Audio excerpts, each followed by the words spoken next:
வாழ்க வையகம், வாழ்க வையகம், வாழ்க വളമുടൻ. യോഗിരാജ് വേദാദ്രി മഹർഷി എഴുതിയ കർമ്മയോഗം, അധ്യായം 10, ഭാഗം 1. അനുഗ്രഹത്തിൻ്റെ ഫലസിദ്ധികൾ. നമ്മുടെ ഉള്ളിലെ വികാരങ്ങളെയും വിചാരങ്ങളെയും മറ്റുള്ളവരെ അറിയിക്കുവാനാണല്ലോ നാം വാക്കുകൾ ഉപയോഗിക്കുന്നത്. എന്താണ് ഈ വാക്ക്? നാം ഉപയോഗിക്കുന്ന വാക്ക് നമ്മുടെ ശരീരഘടനയും ആവശ്യകതയും ജീവിത പരിസരവും നിർണ്ണയിക്കുന്നു. വാക്കിന് നമ്മുടെ വ്യക്തിത്വത്തെയും സ്വഭാവഗുണത്തെയും പ്രതിഫലിപ്പിക്കുന്ന പ്രത്യേകമായി ഉരുത്തിരിഞ്ഞ പ്രത്യേക ഭാവവും വികിരണവുമുള്ള ശബ്ദവീചിയാണെന്ന് നിർവചിക്കാം. പ്രകൃതിയുടെ തത്വദർശനത്തെ ഞാനിവിടെ വിശകലനം ചെയ്യുവാൻ ആഗ്രഹിക്കുന്നു. നമുക്ക് ചുറ്റും ഈ പ്രപഞ്ചത്തിലൊട്ടാകെയും നാം എണ്ണമറ്റ പദാർത്ഥങ്ങളെയും ദൃശ്യങ്ങളെയും ജീവരൂപങ്ങളെയും കാണുന്നു. പ്രകൃതിയുടെ ആവിഷ്കരണങ്ങളിലെല്ലാം നമുക്ക് കാണാൻ കഴിയുക അവയെല്ലാം ഊർജ്ജകണങ്ങളുടെ സമ്മേളനമാണെന്ന ശാസ്ത്രീയ സത്യമാണ്. ഓരോ ഊർജ്ജകണവും ഊർജ്ജത്തിൻ്റെ അടിസ്ഥാന ഘടകമായ സ്വയം ഭ്രമണശേഷിയുള്ള സൂക്ഷ്മകണമാണ്. ഈ കണം അതിൻ്റെ വേഗതയാർന്ന സ്വയം പരിവൃത്തി മൂലം ചുറ്റും വ്യാപിക്കുന്ന ഊർജ്ജതരംഗത്തെ പ്രസരിപ്പിക്കുന്നു. ഈ അടിസ്ഥാന ഊർജ്ജതരംഗമാണ് പ്രപഞ്ചമൊട്ടാകെ വ്യാപിച്ചു നിൽക്കുന്നത്.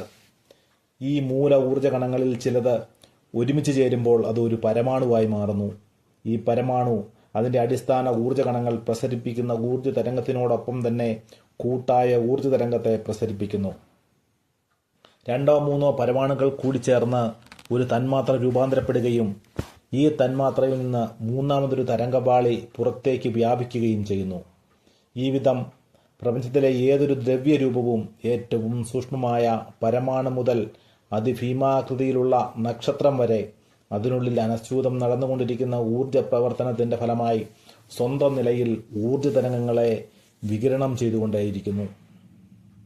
ദ്രവ്യപദാർത്ഥത്തിൽ നിന്നും ആവിർഭവിക്കുന്ന തരംഗങ്ങൾക്ക് അവയുടെ ഉറവിടമായ പദാർത്ഥത്തിൻ്റെ ഗുണങ്ങളുണ്ടായിരിക്കും. ഉദാഹരണത്തിന്, ഒരു പനിനീർ പുഷ്പത്തിൽ നിന്ന് പ്രസരിക്കുന്ന തരംഗത്തിന് പ്രസ്തുത പുഷ്പത്തിൻ്റെ പ്രധാന സവിശേഷതയായ സൗരഭ്യം ഉണ്ടായിരിക്കുമെന്ന കാര്യം പ്രത്യേകിച്ച് പറയേണ്ടതില്ലല്ലോ. അതുപോലെ എല്ലാ പദാർത്ഥത്തിൽ നിന്നും വികിരണം ചെയ്യപ്പെടുന്ന തരംഗങ്ങൾക്കും ആ പദാർത്ഥത്തിൻ്റെ തനതായ യാന്ത്രികവും കാന്തികവും വിദ്യുത്ജനകവും മനോവിഷയകവുമായ ഗുണങ്ങളുണ്ടായിരിക്കും. പ്രസ്തുത പദാർത്ഥത്തിൻ്റെ സവിശേഷ ഗുണങ്ങളാണ് തരംഗമായി അതിൽ നിന്നും പുറത്തേക്ക് വ്യാപരിക്കുന്നതെന്ന് ചുരുക്കം. നമുക്ക് മറ്റു ഉദാഹരണമെടുക്കാം. സൂര്യൻ അസംഖ്യം പരമാണുക്കളുടെയും രാസപദാർത്ഥങ്ങളുടെയും സംഘാതമായൊരു നക്ഷത്രമാണല്ലോ. സൂര്യനിൽ നിന്ന് പ്രസരിക്കുന്ന ഊർജ്ജതരംഗങ്ങൾ ഒരു പദാർത്ഥത്തിനുമേൽ പതിക്കുമ്പോൾ സൂര്യൻ്റെ പ്രത്യേക ഗുണങ്ങളായ പ്രകാശത്തിൻ്റെയും ഊഷ്മാവിൻ്റെയും സ്വാധീനത്തിന് ആ പദാർത്ഥം, അത് ഭൂമിയാകട്ടെ കല്ലോ മരമോ മൃഗമോ മനുഷ്യനോ ആകട്ടെ, വിധേയമാക്കപ്പെടുന്നു. ഈ സ്വാധീനത്തിൻ്റെ അളവ് പദാർത്ഥത്തിൻ്റെ ഘടന, മൗലിക സ്വഭാവം എന്നിവയെ ആശ്രയിച്ചായിരിക്കുമെന്ന് മാത്രം. ഒരു വ്യക്തിയുടെ കാര്യമെടുത്താൽ ആ വ്യക്തിയിൽ നിന്നും പ്രസരണം ചെയ്യപ്പെടുന്ന ഗന്ധം, ദർശനം, വാക്ക്, ചിന്ത എന്നീ ഇന്ദ്രിയ അനുഭൂതികളിലൂടെ പ്രസരണം ചെയ്യപ്പെടുന്ന തരംഗങ്ങൾക്ക് വ്യക്തിയുടെ സ്വഭാവ സവിശേഷതകളെ മറ്റു വ്യക്തികളിലേക്കും പദാർത്ഥങ്ങളിലേക്കും പകരുവാനുള്ള പ്രാപ്തിയുണ്ട്. ഓരോ മനുഷ്യൻ്റെയും വ്യക്തിത്വം പൂർവാർജിത കർമ്മ സംസ്കാരങ്ങളാൽ നിബന്ധിക്കപ്പെട്ടിരിക്കുന്നതിനാൽ ആ വ്യക്തിയിൽ നിന്നും മനോവാക്കർമ്മങ്ങളിലൂടെ പ്രസരിക്കുന്ന തരംഗങ്ങളിൽ ഈ വാസനകളുടെ സ്വാധീനം സന്നിവേശിക്കപ്പെട്ടിട്ടുണ്ടായിരിക്കും. പ്രസ്തുത വ്യക്തിയുടെ വാക്കും പ്രവൃത്തിയും തൻ്റെ പരമ്പരാസിതമായ സംസ്കാരത്തിൻ്റെ പ്രതിഫലനമായിരിക്കുമെന്ന് പ്രത്യേകിച്ച് പറയേണ്ടതില്ലല്ലോ. വ്യക്തിയുടെ സ്വഭാവഗുണം, സ്വത്വം എന്നിവ ആ വ്യക്തിയുടെ പ്രവൃത്തിയിലൂടെ പ്രസരിക്കുകയും പ്രതിഫലിക്കുകയും ചെയ്യുന്നു എന്ന തത്വത്തിൻ്റെ കാതൽ ഇതാണ്. ഏതു വ്യക്തി മനസ്സിനും ശ്രേഷ്ഠവും നീചവുമായ ജന്മസംസ്കാരങ്ങൾ ഉൾച്ചേർന്നിട്ടുണ്ട്. അതുമൂലം ആ മനസ്സിൽ നിന്നും ഉദ്ഗമിക്കുന്ന ചിന്തകൾക്ക് ചിലപ്പോൾ മാതൃകാനുസാരമോ മറ്റു ചിലപ്പോൾ നിഷേധാത്മകമോ ആയ ഗുണങ്ങളുണ്ടായിരിക്കും. ചിന്തകളെ, വാക്കുകളെ സ്വീകരിക്കുന്ന വ്യക്തിയിലല്ല, മറിച്ച് ചിന്തയുടെ സ്രോതസ്സാണ് അതിൻ്റെ ഗുണദോഷങ്ങളെ ആസ്വദിച്ച് നന്മ തിന്മകളെ നിർണ്ണയിക്കുന്നത്. നാം ഓരോരുത്തരുടെയും വ്യക്തിത്വത്തിൽ കൂടുതൽ സൂക്ഷ്മമായി പറഞ്ഞാൽ, ജനിതക കേന്ദ്രത്തിൽ മേൽപ്പറഞ്ഞ രീതിയിൽ ജന്മവാസനകൾ മുദ്രണം ചെയ്യപ്പെട്ടിരിക്കുന്നു.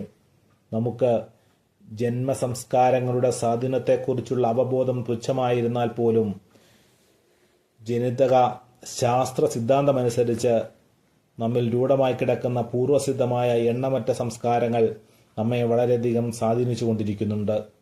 വ്യക്തിക്കും സമൂഹത്തിനും പ്രതികൂലമായ ജന്മസംസ്കാരങ്ങൾ ഏതെങ്കിലും ഒരുവനിൽ അടിക്കടി ഉയർന്നു വരുമ്പോൾ ആ മനുഷ്യന്റെ സ്വത്വം സമൂഹത്തിന് ഹാനികരമായ വിധത്തിൽ രൂപപ്പെട്ടു വരും. നികൃഷ്ടമായ ജന്മവാസനകൾ ജനിതക കേന്ദ്രത്തിൽ നിന്ന് മായ്ച്ചു കളയണമെങ്കിൽ അവയുടെ സ്രോതസ്സായ ചിന്തകൾക്ക് മാറ്റം വരുത്തേണ്ടതുണ്ട്. അതിനാൽ ഉത്കൃഷ്ടവും സർഗാത്മകവുമായ കാന്തിക തരംഗങ്ങൾ നമ്മുടെ മനോവാക കർമ്മങ്ങളിലൂടെ നാം പ്രസരിപ്പിക്കണം. ഈ ഒരു ചിന്താ പരിസരത്തിലാണ് ആശീർവാദത്തിൻ്റെ അഥവാ അനുഗ്രഹത്തിൻ്റെ ആന്തരിക മൂല്യം അർത്ഥവത്താകുന്നത്. ഉത്കൃഷ്ട ചിന്താതരംഗങ്ങളും ഫലപ്രാപ്തിയും. മറ്റൊരു വ്യക്തിയെ ആശീർവദിക്കുന്ന നിമിഷങ്ങളിൽ നമ്മുടെ മാനസികാവസ്ഥ എപ്രകാരമായിരിക്കും? സ്നേഹവും കാരുണ്യവും വഴിയുന്ന ഒരു മാനസികാവസ്ഥയിൽ നിന്നുകൊണ്ട് മാത്രമേ നമുക്ക് മറ്റൊരു വ്യക്തിയുടെ മേൽ അനുഗ്രഹങ്ങൾ ചൊരിയുവാനാകൂ. അനുഗ്രഹിക്കുന്ന മുഹൂർത്തത്തിൽ നമ്മുടെ മനസ്സ് നാം അറിയാതെ തന്നെ കരുണാദ്രമാവുകയും അതിൽ നിന്ന് ശുഭചിന്താ തരംഗങ്ങൾ പ്രസരിക്കുകയും ചെയ്യുന്നു. കരുണാർദ്രമാവുകയും അതിൽ നിന്ന് ശുഭചിന്താതരംഗങ്ങൾ പ്രസരിക്കുകയും ചെയ്യുന്നു. ഇത്തരം ചിന്താതരംഗങ്ങൾക്ക് 5 പ്രവർത്തന തലങ്ങളുണ്ട്.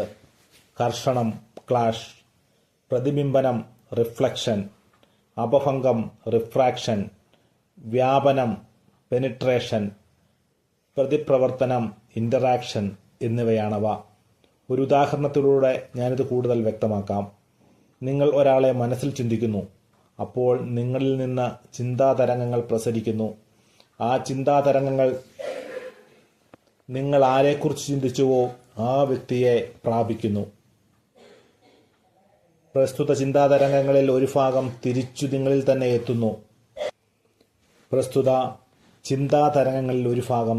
നിങ്ങളിൽ തന്നെ എത്തുന്നു. റിഫ്ലക്ഷൻ.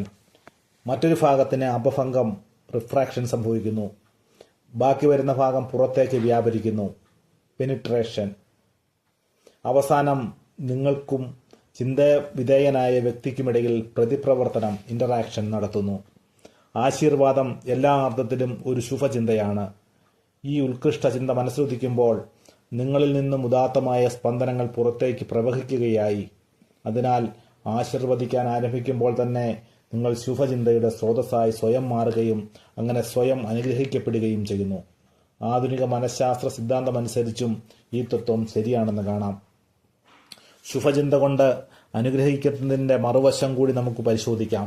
നിങ്ങളൊരാളെ നിന്ദിച്ച് സംസാരിക്കുന്നുവെന്ന് കരുതുക. കോപാകുലനായ ഒരാളെ നിങ്ങൾ മനസ്സുകൊണ്ടോ വാക്കുകൊണ്ടോ ഗർഹിക്കുന്നു എന്ന് സങ്കല്പിക്കുക. ശാപവചനങ്ങൾ പുറത്തു വരുന്നത് അശുഭചിന്തയാൽ മലീമസമാക്കപ്പെട്ട വിഷലിപ്തമായ നിങ്ങളുടെ മനസ്സിൽ നിന്നാണെന്ന യാഥാർത്ഥ്യം നിങ്ങൾ വിസ്മരിക്കരുത്. മറ്റൊരാൾക്കെതിരെ ശാപവചനങ്ങൾ പെയ്യുമ്പോൾ നിങ്ങൾ നിങ്ങളുടെ മനസ്സിനെ ആദ്യം മലിനപ്പെടുത്തുന്നു. കോപം വരുമ്പോൾ തമ്മിൽ സംഭവിക്കുന്ന മാറ്റങ്ങൾ നാം ഏവരും ശ്രദ്ധിച്ചിരിക്കും. നമ്മിൽ ഉറവെടുത്ത് അണപൊട്ടി മറ്റൊരുവനിലേക്ക് പ്രവഹിക്കുന്ന കോപത്തിൻ്റെ ആഘാതം അവരനിൽ പതിക്കുന്നതിന് മുമ്പ് നമ്മുടെ മനസ്സിനെയും ശരീരത്തെയും പ്രതികൂലമായി ബാധിക്കുന്നു എന്നത് കേവല സത്യം മാത്രമാണ്. ക്രോധാക്രാന്തനായ വ്യക്തിയുടെ കണ്ണുകൾ തുറിക്കുകയും മുഖം വികൃതമാക്കപ്പെടുകയും കൈകാലുകളിലേക്ക് രക്തപ്രവാഹം വർദ്ധിക്കുകയും ആ വ്യക്തി മാനസിക വിക്ഷോഭത്താൽ വിറയ്ക്കുകയും ചെയ്യുന്നു. അനുഗ്രഹ കർമ്മത്തിൽ ഏർപ്പെടാൻ പോകുന്നതിന് മുമ്പ് ഒരുപക്ഷെ നാം സ്വയം അറിയാതെ തന്നെ നമ്മുടെ വ്യക്തിത്വത്തെ പ്രസ്തുത ശുഭകാര്യത്തിനായി സജ്ജമാക്കുന്നുണ്ട്. അതുവരെ ഉയർന്ന പരിവൃത്തിയിൽ നിന്നിരുന്ന മനസ്സിനെ നാം താഴ്ന്ന പരിവൃത്തിയിലേക്ക് കൊണ്ടുവരുന്നു. 4 മുതൽ 14 പരിവൃത്തികളുള്ള സജീവമായ ബീറ്റാ മണ്ഡലത്തിൽ നിന്നും 3 മുതൽ 1 പരിവൃത്തി മാത്രമുള്ള പ്രായേണ നിഷ്ക്രിയമായ ഡെൽറ്റ മണ്ഡലത്തിലേക്ക് മനസ്സ് താഴ്ന്നു വരുന്നു. ഉത്കൃഷ്ട ചിന്താതരംഗങ്ങളാൽ മനസ്സ് കമ്പിതമാകുന്നു. ഈ ഒരു പ്രശാന്തമായ മനോനിലയിൽ നിന്നുകൊണ്ട് നാം ഒരാളെ വാഴ്ത്തുമ്പോൾ ചിന്താതരംഗങ്ങൾ ഇതര വ്യക്തിയിൽ തട്ടി നമ്മിലേക്ക് പ്രതിഫലിക്കപ്പെടുകയും അവ അപഭംഗത്തിന് വിധേയമായി നമുക്ക് ചുറ്റുമുള്ള വ്യക്തികളിലേക്കും അന്തരീക്ഷത്തിലേക്കും വ്യാപിക്കുകയും ചെയ്യുന്നു. അവയുടെ സ്വാധീനം വ്യക്തികളിൽ മാത്രം ഒതുങ്ങി നിൽക്കുന്നില്ല. ഈ അനുഗ്രഹ തരംഗങ്ങൾ മനുഷ്യരാശിയെയും പ്രപഞ്ചമൊട്ടാകെയും സ്വാധീനിക്കുന്നു. ശരിക്കു പറഞ്ഞാൽ മറ്റുള്ളവരെ ആശീർവദിക്കുമ്പോൾ, അനുഗ്രഹിക്കുമ്പോൾ അത്യുത്കൃഷ്ടമായ ചിന്താതരംഗങ്ങളെ നാം പുറത്തേക്ക് വ്യാപിപ്പിക്കുകയും നാം നമ്മെ ഉദാത്തമായ ആത്മീയ ബോധത്തിലേക്ക് കൂടുതൽ ഉയർത്തുകയും ചെയ്യുന്നു. അനുഗ്രഹത്തിന് നിദാനമായ സത്ചിന്തകൾ ചിന്തകളെ പിന്തുടരുന്ന സത്പ്രവൃത്തികൾ എന്നിവ വ്യക്തിയുടെ മലിനമായ ജനിതക കേന്ദ്രത്തെ സ്വാധീനിക്കുകയും അതിൽ മുദ്രണം ചെയ്യപ്പെട്ടിട്ടുള്ള ദുഷ്കർമ്മ സംസ്കാരങ്ങളെ മായ്ച്ചെഴുതുകയും ചെയ്യുന്നു. ഈ തത്വത്തിന്റെ അടിസ്ഥാനത്തിൽ ആശീർവാദത്തെ നാം കൂടുതൽ വിശകലനം ചെയ്യുമ്പോൾ മനസ്സിൽ ഉത്കൃഷ്ട ചിന്താപ്രവാഹം കൂടുതൽ ശക്തമാക്കി അവ പ്രവൃത്തിയിലൂടെ സാക്ഷാത്കരിക്കപ്പെടുമ്പോൾ നമ്മുടെ വ്യക്തിത്വമൊട്ടാകെ ഒരു മഹത്തായ മാറ്റത്തിന് വിധേയമാക്കപ്പെടുകയും പ്രായേണ ദുഷ്കർമ്മ സംസ്കാരങ്ങൾ ഒടുങ്ങി സത്ചിന്തകളും സൽക്കർമ്മങ്ങളും മനസ്സിൽ പ്രബലമായി വർത്തിക്കുകയും ചെയ്യുന്നതായി അനുഭവപ്പെടും. അതായത് സ്ഥിരമായി ആത്മാർത്ഥമായി നാം മറ്റുള്ളവരെ വാഴ്ത്തുമ്പോൾ നമ്മുടെ വ്യക്തിത്വം ശ്രേഷ്ഠമായ രീതിയിൽ സംസ്കരിക്കപ്പെടുന്നു എന്ന് സാരം. മനസ്സിനെ പ്രശാന്തമായ ഒരു തലത്തിലേക്ക് കൊണ്ടുവന്നതിന് ശേഷം മാത്രമേ നമുക്ക് ഏതൊരാളെയും ആശീർവദിക്കാനാകൂ എന്ന് നേരത്തെ സൂചിപ്പിച്ചുവല്ലോ. പ്രകോപിതമായ മനസ്സിൽ അനുഗ്രഹത്തിൻ്റെ കനിവുകൾ ഊറി വരികയില്ല. അനുഗ്രഹം നൽകുന്ന മനസ്സ് ദൈവീകമായ അന്തർബോധത്തിൻ്റെ അഗാധതകളിലേക്ക് സ്വയമേവ ആമഗ്നമാകുന്നു. അതുകൊണ്ട് ഒരു ആത്മീയ സാധകനെ സംബന്ധിച്ചിടത്തോളം സ്വന്തം മനസ്സിനെ വരുതിക്ക് നിർത്തുവാൻ അനുഗ്രഹമെന്ന കർമ്മം വളരെ പ്രയോജനപ്പെടും. അനുഗ്രഹ വർഷത്തിൻ്റെ നിമിഷങ്ങളിൽ അതിൻ്റെ സ്പന്ദനങ്ങൾ, കാന്തിക തരംഗങ്ങൾ നമ്മുടെ ശരീരത്തിലെ ഓരോ കോശത്തിലേക്കും വ്യാപിക്കുകയും നമ്മുടെ സ്വത്വത്തെ ആവേശിക്കുകയും ചുറ്റുമുള്ള വ്യക്തികളെ, പരിസരത്തെയും നാം അറിയാതെ തന്നെ ചൈതന്യപൂർണ്ണമാക്കുകയും ചെയ്യുന്നു. അനുഗ്രഹം ചൊരിയുന്ന മനസ്സ് വിരിഞ്ഞു നിൽക്കുന്ന ഒരു പുഷ്പം പോലെയാണ്. അതിനടുത്തു ചെല്ലുന്ന ആർക്കും പ്രതിഫലമില്ലാതെ അത് സൗരഭ്യം പ്രദാനം ചെയ്യുന്നു. ചെടിയെ നട്ടുനനച്ച് വലുതാക്കിയ തോട്ടക്കാരനെന്നോ അതിലെ വന്ന വഴിപോക്കനെന്നോ ഉള്ള ഒരു വിവേചനം പുഷ്പത്തിനില്ലല്ലോ. ചിന്തകളുടെ ഉറവിടമായ ഒരു വ്യക്തി സമൂഹത്തിനൊട്ടാകെ, സമുദായത്തിനൊട്ടാകെ തന്നെ പ്രയോജകീഭവിക്കുന്ന വലിയൊരു മുതൽക്കൂട്ടാണ്. ഈ തത്വം ദുഷ്ചിന്തകൾക്കും ബാധകമാണെന്ന കാര്യം ഓർമ്മിക്കേണ്ടതുണ്ട്. നിഷേധാത്മക ചിന്തകൾ അതിൻ്റെ ഉറവിടമായ വ്യക്തിയെ ആദ്യം പ്രതികൂലമായി ബാധിക്കുന്നു. നാം സ്വന്തം മനസ്സിനെ ദുഷ്ചിന്തകളിൽ നിന്ന് എപ്പോഴും അകറ്റി നിർത്തണമെന്ന പരമപ്രധാനമായ ഒരു ജീവിത തത്വത്തിൻ്റെ അടിസ്ഥാനം ഇതാണ്. മനസ്സിലെ അശുഭ വികാരങ്ങളെ അകറ്റുവാനുള്ള എളുപ്പമാർഗം ഏതാണ്?